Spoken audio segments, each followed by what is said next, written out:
अस्सलामुअलैकुम नाजरीन, दुनिया भर में देखने और सुनने वालों को जावेद मेहर का सलाम।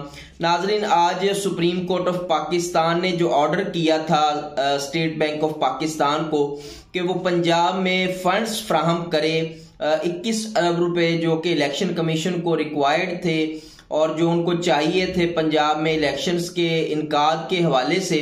तो इस हवाले से सुप्रीम कोर्ट ऑफ पाकिस्तान ने वाज़ेह डायरेक्शंस दी थी स्टेट बैंक ऑफ पाकिस्तान को कि वो फंड्स जारी करे।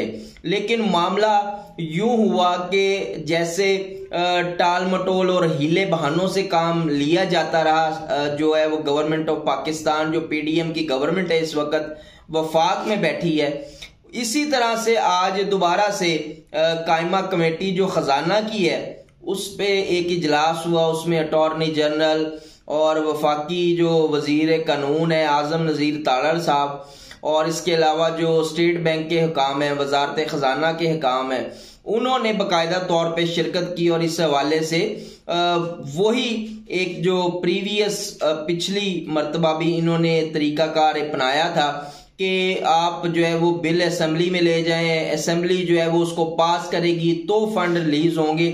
आज भी वही काम हुआ है और जिस तरह से दोबारा सुप्रीम कोर्ट ऑफ पाकिस्तान के हुक्म को जो है वो पसे पर्दा डाल के और अपनी मर्जी से, क्योंकि इंतखाबात नहीं चाहती पीडीएम, इस वजह से वो हर कानून और आइन को अपने लिए और उसमें नई नई चीजें ईजाद करने में मसरूफ है।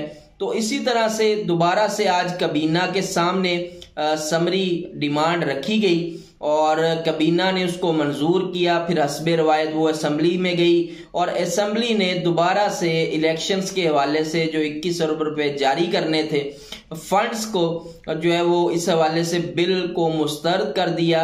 और अब ये मामला जो है वो जूं का तूं है और इसमें स्टेट बैंक ऑफ पाकिस्तान जो है उसकी भी मिली भगत है और जो अफसरान है वो भी शामिल है। लेकिन एक बात मैं आपको बता दूं कि सुप्रीम कोर्ट ऑफ पाकिस्तान में अब जो बाकायदा तौर पे रिपोर्ट सबमिट करवाई जाएगी उसमें जो मामलात सामने आएंगे वो तो बाद की बात है।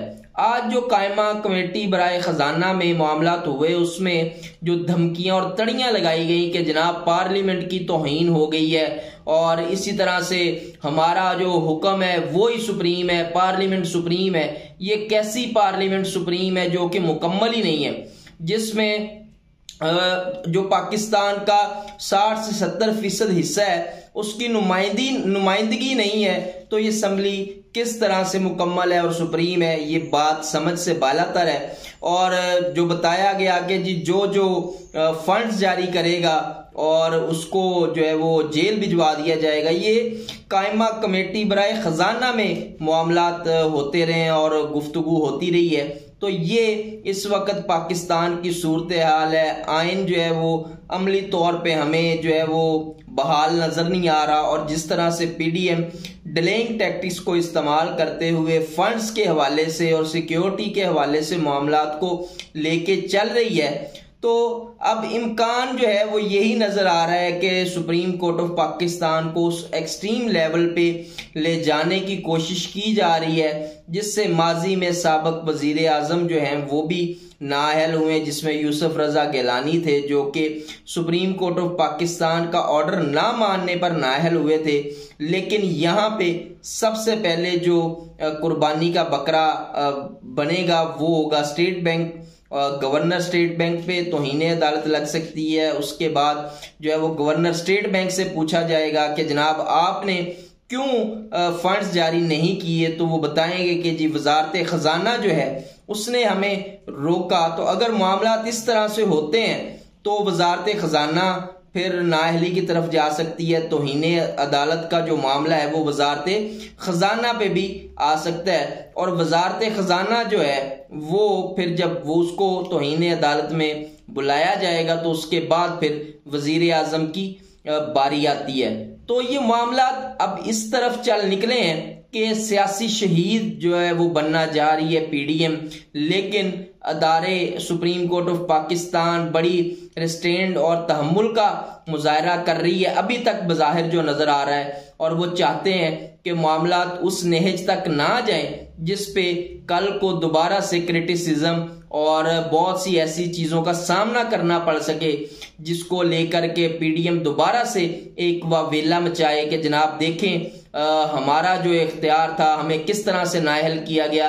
तो ये तमाम कंट्रोवर्सी अब पीडीएम जो है वो इसी तरफ लेकर के जा रही है मामलात को, क्योंकि वाहिद मकसद इलेक्शंस है और ये अब तक जितना भी मामला है ये सारे का सारा पंजाब और केपी असम्बली से शुरू होता है, जो कि आईने पाकिस्तान कहता है 90 रोज में इंतखाबात होने हैं। और इस हवाले से पार्लियामेंट जो है उसको भी इख्तियार नहीं है कि वो इलेक्शंस के इनकाद के लिए फंड्स जो है वो फ्राहम ना करे। तो ये पार्लियामेंट का है ही नहीं, ये तो फंड्स जो है वो फ्राहम करना है और गवर्नमेंट ने इलेक्शन कमीशन को फंड्स फ्राहम करने हैं। लेकिन क्योंकि इस वक्त जितनी भी जमातें इक्तदार हैं, बरसर इक्तदार में हैं, उनको इलेक्शंस में जाना सूट नहीं करता, तो इसलिए कोई फंड्स नहीं है, कोई सिक्योरिटी नहीं है और कोशिश की जा रही है कि ऐसा तसादुम का माहौल बन जाए जिससे जो है वो मामलात किसी और तरफ चले जाएं।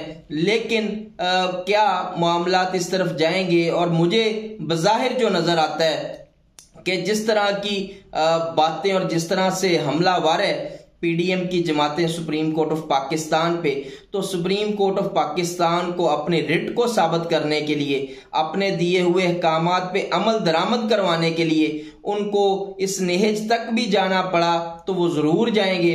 क्योंकि अगर सुप्रीम कोर्ट ऑफ पाकिस्तान के फैसले को कोई नहीं मानेगा तो फिर जो निचली सतह पे जुडिशरी है, जो मुत्तहद अदालतें हैं, उनके फैसलों को भी लोग मानने से इनकारी होंगे और ये बड़ी खतरनाक सूरत हाल होगी कि सुप्रीम कोर्ट ऑफ पाकिस्तान जो है उसके फैसलों को अगर नहीं माना जाता।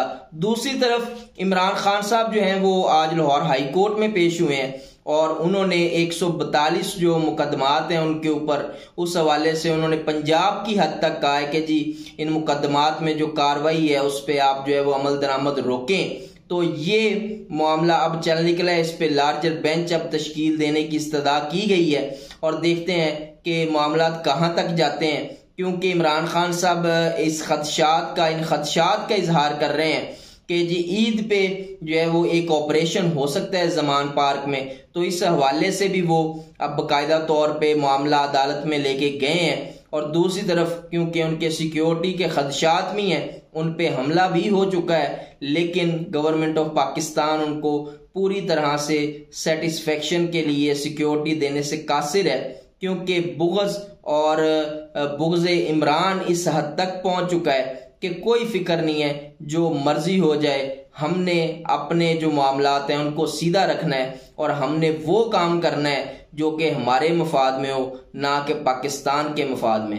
तो आज तक के लिए इतना ही, मिलते हैं इंशाल्लाह अपने अगले व्लॉग में कुछ नई खबरों के साथ, नए तज्ज़ियों के साथ। अपना और अपने इस चैनल का ख्याल रखिएगा। पाकिस्तान जिंदाबाद।